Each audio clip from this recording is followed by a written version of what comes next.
ما بتحبيش تجيبي الكرشة عشان بتغلبك في تنظيفها؟ جربتي طرق كتير ومفيش فايدة برضو، ما بتنجحش وبتتعبك. تعالي اقولك على نتيجة مضمونة مية مية.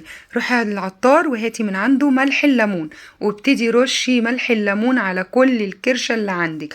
بس اهم حاجة تحطيها في حاجة واسعة وكبيرة علشان هتعرفي ليه.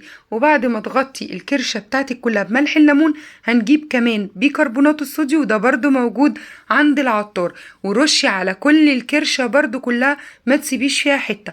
هتلاحظي ان ابتدى يحصل تفاعل، عشان كده قلتلك حطيها في حاجة واسعة وكبيرة عشان ما تبهدلش الدنيا. يلا نكمل التفاعل بخل بقى، وهنبتدي نرش على الكرشة كلها خل. وتفرجي يا ست الكل على التفاعل اللي هيحصل بطريقة مش معقولة. شايفين هتبتدي تفور وتتفاعل؟ عشان كده بقولك حطيها في حاجة واسعة علشان ما تبهدلكيش الدنيا. هنسيبها 10 دقايق، وبعد 10 دقايق هيكون التفاعل قل. نبتدي نجيب البلانشة وتعالي اتفرجي. سكينة؟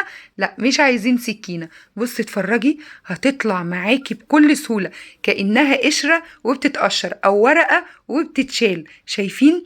بكل سهولة والله العظيم ما هتغلبك خالص.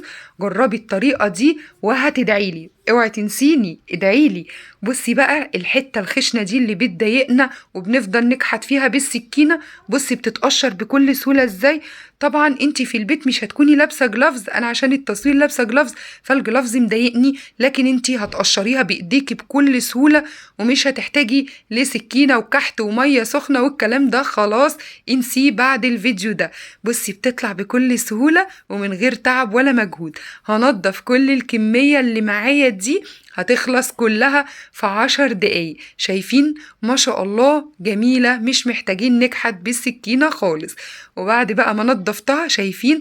اللهم بارك، بقت زي القشطة، زي الفل. حتى الحتة الخشنة دي اللي بيبقى فيها تجاعيد طلعت معايا بكل سهولة. شايفين بيضة وزي الفل ازاي؟ اتمنى تكونوا استفدتوا من الفيديو دوت، وان شاء الله اشوفكم فيديو جديد. بس اوعوا تنسوني بدعوة حلوة ولايك وشير للفيديو، واستناكم فيديو جديد. مع ألف سلامة.